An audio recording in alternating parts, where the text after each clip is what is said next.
Welcome students, how are you all. Okay, so आज हम chapter number 1 का part 2 start करेंगे। मींस जो हाफ चैप्टर हमारा रहता था, आज हम इंशाल्लाह इस वीडियो में उसको कंप्लीट करेंगे। ठीक है स्टूडेंट्स, सो ओपन कर लें book page number 10, the level of organisation.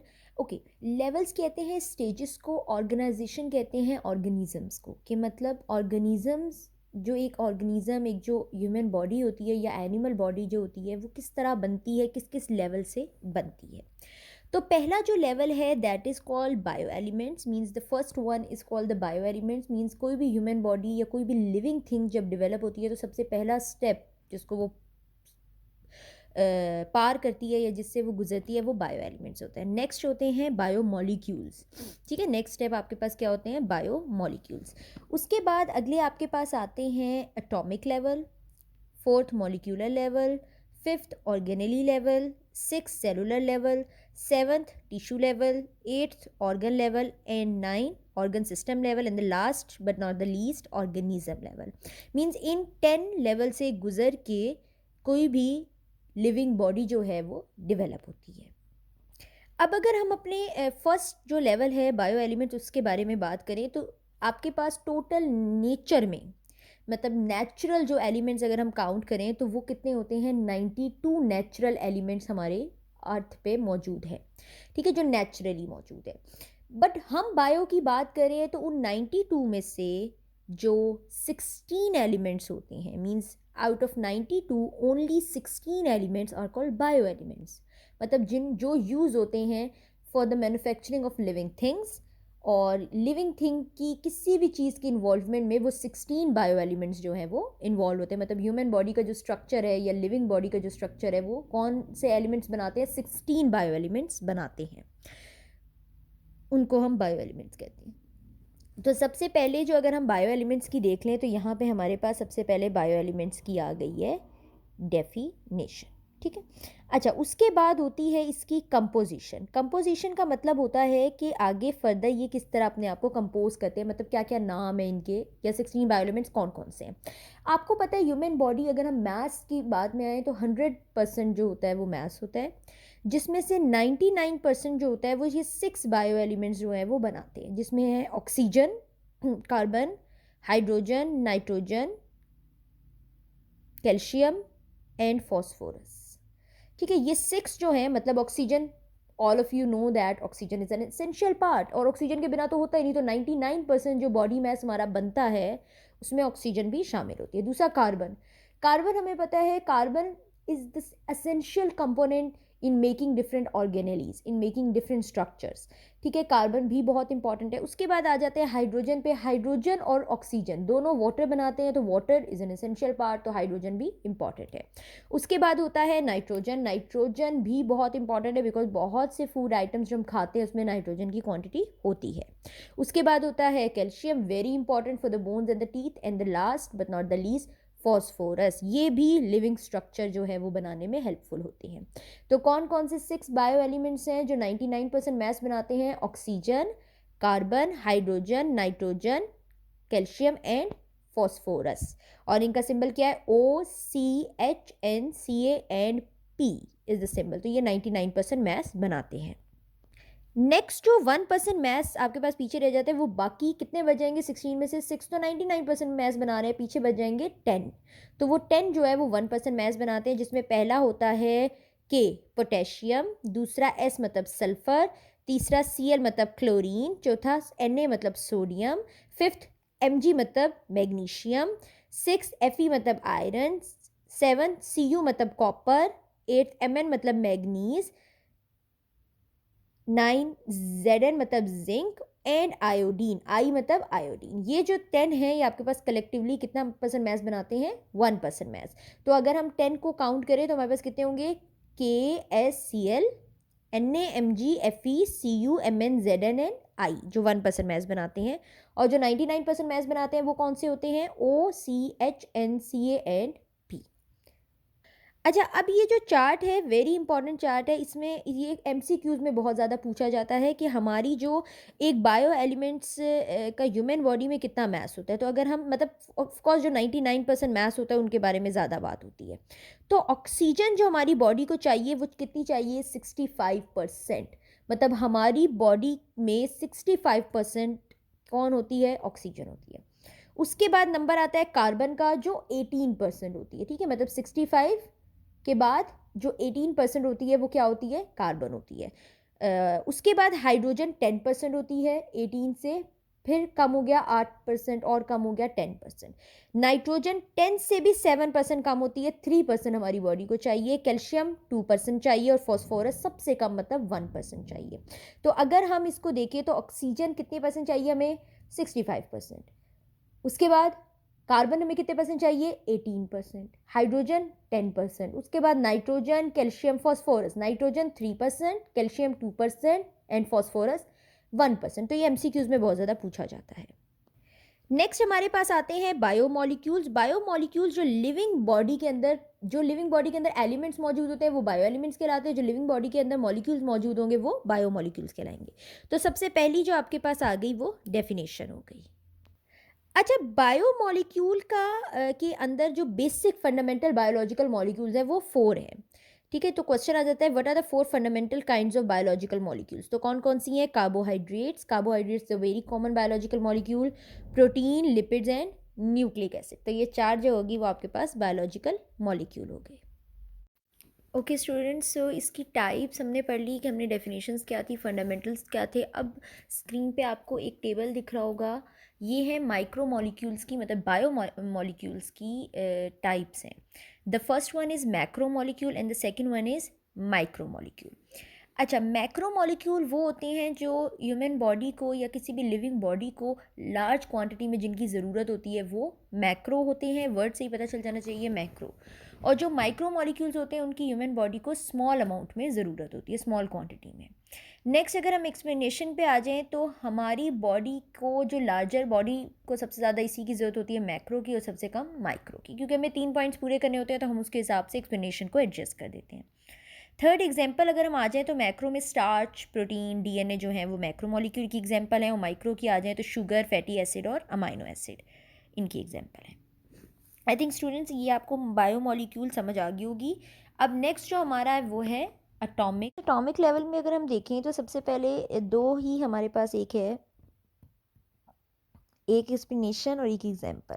लेकिन हम इसके साथ साथ डेफिनेशंस ऐड करते जाएंगे because it is very very important. Students याद रखिएगा कि 3 नंबर का आता है, 3 पॉइंट्स आप लोगों ने मस्त लिखने हैं। तो डेफिनेशन में सबसे पहले एटॉमिक लेवल की डेफिनेशन है, it is the smallest unit of an element, ठीक है। मतलब अगर हम इसी में हम इसकी डेफिनेशन को ऐड कर देंगे तो पहला पॉइंट जो बनेगा वो डेफिनेशन बनेगा, और वो होगा atoms are defined as the smallest unit of an element, ठीक है। उसके बाद यहाँ आगे से हम एक्सप्लेनेशन स्टार्ट करेंगे, it still maintains the property of that element, मतलब वो अपने एलिमेंट की प्रॉपर्टी को मेंटेन करता है। तो एक्सप्लेनेशन हो जाएगी, और इसकी एग्जांपल है कार्बन, हाइड्रोजन, ऑक्सीजन। मतलब एटम किसे कहते हैं कि जो बहुत ही छोटे एलिमेंट्स, जो एलिमेंट्स जिन छोटे छोटे एटम से मिलके बनते हैं, जिन छोटी चीज़ों से मिलके बनते हैं, उनको हम एटम कहते हैं। अच्छा, नेक्स्ट आपके पास आता है मॉलिक्यूलर लेवल। तो उसमें हम सबसे पहले डेफिनेशन देंगे मॉलिक्यूल्स की। तो सबसे पहले यहाँ से एटम्स कंबाइन विद मॉलिक्यूल, मतलब एटम्स किससे मिलके बनते हैं, मॉलिक्यूल से। तो सबसे पहले आपके पास आ जाएगी डेफिनेशन। उसके बाद यहाँ से explanation, it can have entirely different properties in the atoms they contain. इनके पास डिफरेंट प्रॉपर्टीज़ होती हैं। एटम के पास सेम प्रॉपर्टीज़ होती हैं, वो उनकी प्रॉपर्टीज़ को मेंटेन करते हैं, लेकिन जो आपके पास मॉलिक्यूल होता है वो उसकी डिफरेंट प्रॉपर्टीज़ होती हैं। और एग्जांपल में वाटर में 2 एलिमेंट्स आते हैं, H2O। H की अपनी प्रॉपर्टी है, O की अपनी प्रॉपर्टी है, तो ये दोनों मिलके एक अलग प्रॉपर्टी बनाते हैं। तो ये उन्होंने यहाँ पे बात की है, डीएनए और कार्बोहाइड्रेट्स। थर्ड उन्होंने हमसे कहा है ऑर्गेनली लेवल। ऑर्गेनली लेवल क्या होते हैं, ऑर्गेनलीज आर सब सेलुलर स्ट्रक्चर, ठीक है। मतलब ऑर्गेनली सब सेलुलर स्ट्रक्चर है। तो सबसे पहले यहाँ पे ये हो गई डेफिनेशन, ठीक है। और ये जो हो गया आपके पास, ये एक्सप्लेनेशन है। एक्सप्लेनेशन क्या है कि बायोमॉलिक्यूल जो होते हैं वो इस तरीके से अपने आप को अरेंज करते हैं कि वो ऑर्गेनली बनाते हैं।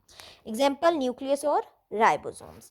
नेक्स्ट आता है cellular level, cell are the smallest unit of life. Definition आ गई, cell are the smallest unit of life definition हमारे पास बहुत ही कॉमन और ये हमें सबको पता है। एक्सप्लेनेशन में क्या आ जाएगा, cells are enclose by a membrane, cell के इर्द गिर्द क्या होती है, मेम्ब्रेन होती है या सेल वॉल होती है। किन ऑर्गेनिजम्स में, जो मल्टी सेलुलर ऑर्गेनिजम्स होते हैं, ठीक है, मतलब जो एक सेल से नहीं ज़्यादा सेल से मिलके बनते हैं। ऑफन परफॉर्म स्पेसिफिक फंक्शंस, और उनके जो फंक्शंस होते हैं, जो एक सेल जो होता है उसका, उसके साथ जो मिलके सेल्स बनते हैं उनका स्पेसिफिक एक ही फंक्शन होता है। मसल सेल, जितने मसल सेल्स होंगे सेम फंक्शन होगा। स्किन सेल सेम फंक्शन होगा। न्यूरॉन जितने भी होंगे सबका सेम फंक्शन होगा। नेक्स्ट आता है tissue level. Tissue are the group of cell with similar functions. ये बेसिकली सेल से मिलके बनते हैं और इनके फंक्शंस जो होते हैं वो सेम होते हैं। इनकी एक्सप्लेनेशन में आप ये लिख सकते हैं कि tissues are combined with different are the same cells. Tissues are combined with same cells. तो एक्सप्लेनेशन में आप ये लिख लें, tissues are combined with the same type of cells. एक तरह के सेल से मिलकर एक टिश्यू बनता है। और उसमें एग्जांपल्स उन्होंने हमें दे दिए, मसल टिश्यू, एपिथेलियल टिश्यू और कनेक्टिव टिश्यू। नेक्स्ट आता है organ level. Organ are two or more types of tissue that work together to complete a specific task. अब इसमें डेफिनेशन होगी, organ are made up of two or more types of tissues. यहाँ तक आपके पास आ गई definition. Example में explanation में आ जाएगा, it work together to complete a specific task. ये एक साथ अपना स्पेसिफिक टास्क जो है वो कंप्लीट करते हैं। उसके बाद एग्जाम्पल, हार्ट, लिवर, स्टमक, मतलब टिश्यू से मिलके क्या बनते हैं, ऑर्गन्स। टिश्यू किससे मिलके बनते हैं, सेल से। सेल बायोमोलिक्यूल से, बायोमोलिक्यूल एटम से, मॉलिक्यूल से, मॉलिक्यूल एटम से मिलके बनते हैं। नेक्स्ट आपके पास आ जाता है organ system level. Organ system level is a group of organ that perform related function. इनके अपने स्पेसिफिक फंक्शन होते हैं। ऑर्गन्स, डिफरेंट ऑर्गन्स मिलके क्या बनाते हैं, ऑर्गन सिस्टम बनाते हैं। इसमें आपके पास ये तो डेफिनेशन हो गई, ठीक है। इसकी एक्सप्लेनेशन में आप लिख लें, different organs combine to form an organ system and they are particularly doing a specific task। ये एक specific task जो है वो play करते हैं। जैसे डाइजेस्टिव सिस्टम में बहुत से ऑर्गन्स इन्वॉल्व होते हैं लेकिन वो सारे डाइजेशन कर रहे होते हैं। सर्कुलेटरी सिस्टम ब्लड के लिए होता है, जिसमें ब्लड सर्कुलेशन होती है, वो सारे ब्लड सर्कुलेट कर रहे होते हैं। तो ऑर्गन्स डिफरेंट इन्वॉल्व होते हैं लेकिन सर्कुलेशन मकसद जो है वो उनका एक ही होता है। Next which is the last level, organism level. Organisms जो होते हैं वो इन सब चीज़ों से मिलके एक ऑर्गेनिज्म बनता है, मतलब different organ system combine together to form an organism. Organism have several organ system that function together, एक दूसरे को एक साथ वो काम करते हैं, ठीक है। और इसकी एग्जांपल्स उन्होंने ह्यूमन की दे दी है, आप मस्टर्ड प्लांट, एनिमल, किसी की भी एग्जांपल दे देते थे, लेकिन उन्होंने यहाँ पे बेसिक ह्यूमन की एग्जांपल दे दी है। अच्छा, अगर आप ये लिखने के साथ साथ इनकी डायग्राम्स बना लें तो 4-4 पॉइंट्स बन जाएंगे। तो 4 पॉइंट आपके पास बेसिकली है इनमें। उन 4 पॉइंट्स मतलब 4 हेडिंग्स बनेंगी। आपको एक हेडिंग भूल गए हो तो साथ 3 आपको आनी चाहिए। 3 तो आपने मस्ट लिखनी है, ठीक है। डेफिनेशन हो गई, एक्सप्लेनेशन, अगर आप एक्सप्लेनेशन एग्जाम्पल, ठीक है, डायग्राम, एक्सप्लेनेशन, एग्जाम्पल, ये तीनों हेडिंग्स भी हो सकती हैं, ठीक है स्टूडेंट्स। नेक्स्ट टॉपिक है हमारा सेलुलर ऑर्गेनाइजेशन। सो हमारे पास नेक्स्ट सेलुलर ऑर्गेनाइजेशन में यूनिसेलुलर, मल्टी सेलुलर और कॉलोनियल ऑर्गेनाइजेशंस आती हैं। यूनिसेलुलर, मल्टी सेलुलर का डिफरेंस आप अपनी स्क्रीन पे देख रहे होंगे। इसका आप बेशक स्क्रीनशॉट ले लीजिएगा या आप इसको नोट डाउन कर लीजिएगा, क्योंकि बुक में थोड़ा डिफिकल्ट लिखा होता है तो हम यहाँ से इसको कर लेंगे तो ये आपके लिए ईजी हो जाएगा। तो यूनिसेलुलर बेसिकली कौन होते हैं, जो वन सेल से मिलके बनते हैं, और मल्टी सेलुलर जो मैनी सेल से मिलके बनते हैं। अगर हम इनकी एक्सप्लेनेशन पे जाएं तो ऑफ कोर्स क्योंकि वो वन सेल से मिलके बनते हैं तो उनकी सारी लाइफ एक्टिविटीज़ जो होती हैं वो एक सेल पे कंपोज करती हैं। और मल्टी सेलुलर क्योंकि वो बहुत से सेल पे कंपोज करते हैं, बहुत से सेल से मिलके बनते हैं, तो उनकी बॉडी, उनकी जो बेसिकली परफॉर्मेंस है, उनके जो फंक्शंस है वो डिफरेंट सेल से होते हैं। नेक्स्ट यूनिसेलुलर की अगर हम एग्जांपल देखें तो अमीबा यूग्लिना इसकी एग्जांपल है, और मल्टी सेलुलर में फ्रॉग और मस्टर्ड प्लांट इसकी एग्जांपल है, ठीक है। तो ये हो गया यूनिसेलुलर और मल्टी सेलुलर ऑर्गेनाइजेशन। आपके पास कॉलोनियल ऑर्गेनाइजेशन। कॉलोनियल ऑर्गेनाइजेशन में अगर हम देखें, इसमें बहुत से सेल्स जो हैं वो एक दूसरे के साथ रहते हैं लेकिन वो इंडिपेंडेंट होते हैं, मतलब रहते वो एक साथ हैं, like they lives like a colony, lives in a colony, लेकिन होते वो अलग अलग हैं। इसमें एग्जांपल उन्होंने हमें ये दे दी है वॉलवॉक्स की। वॉलवॉक्स के जो डिफरेंट सेल्स होते हैं वो एक दूसरे के साथ रहते हैं लेकिन अपना हर फंक्शन वो अलग करते हैं। इनके दरमियान कोई डिवीजन ऑफ लेबर नहीं होती है, जो इनके जो टिश्यूज़ और ऑर्गन्स होते हैं वो नहीं बनते। जिनके दरमियान डिवीजन ऑफ लेबर होती है उनके टिश्यूज़ और ऑर्गन्स होते हैं। जैसे मल्टी सेलुलर में यहाँ पे देख लें, different functions perform by different cells are called division of labour. और इनके पास सेल्स और टिश्यूज़ मौजूद होते हैं। नेक्स्ट आपके पास मस्टर्ड प्लांट आता है। मस्टर्ड प्लांट की कुछ डेफिनेशंस सॉरी हेडिंग्स हैं, वो मैं आपको बताती हूँ। ओके, तो मस्टर्ड प्लांट की 3 एग्जांपल्स हैं, बोटैनिकल नेम, वेजिटेटिव पार्ट और reproductive part. Botanical name basically जो साइंटिफिक नेम भी हम इसको कहते हैं, तो मस्टर्ड प्लांट का बोटैनिकल नेम है ब्रासिका कैम्पेस्ट्रिस, ठीक है। और इसके 2 पार्ट्स हैं, एक को वेजिटेटिव पार्ट कहते हैं जिसमें रूट, स्टेम, ब्रांचेस और लीव्स आते हैं। इसको क्यों वेजिटेटिव पार्ट कहते हैं? Because it do not involve in sexual reproduction. Next part इसका होता है रिप्रोडक्टिव पार्ट, जो डायरेक्टली इन्वॉल्व होता है सेक्सुअल रिप्रोडक्शन में, जिसमें सीड्स और फ्रूट्स आ जाते हैं। नेक्स्ट है फ्रॉग। फ्रॉग का बोटानिकल नेम राना टिग्रीना होता है। ये एम्फीबियन होता है, पानी में भी रह सकता है और लैंड में भी। और इसकी बॉडी किस चीज़ पे कंपोज करती है? हेड, ट्रंक एंड लिम्स पे। और फ्रॉग के भी 3 हेडिंग्स है, बोटानिकल नेम, स्ट्रक्चर मतलब इसकी बॉडी का, और एम्फीबियन होते हैं बिकॉज ये एम्फीबियन है, they both they live in land and water. Okay, so यहाँ हमारा ये जो चैप्टर नंबर 1 है वो कंप्लीट हो गया स्टूडेंट्स। इंशाल्लाह नेक्स्ट जो वीडियो होगी उसमें मैं आपको बताऊंगी कि इस चैप्टर से रिलेटेड जो शॉर्ट क्वेश्चंस होते हैं या जो पास पेपर्स में क्वेश्चंस आए हैं वो क्या क्या हैं। ठीक है स्टूडेंट्स, ओके, अल्लाह हाफिज़।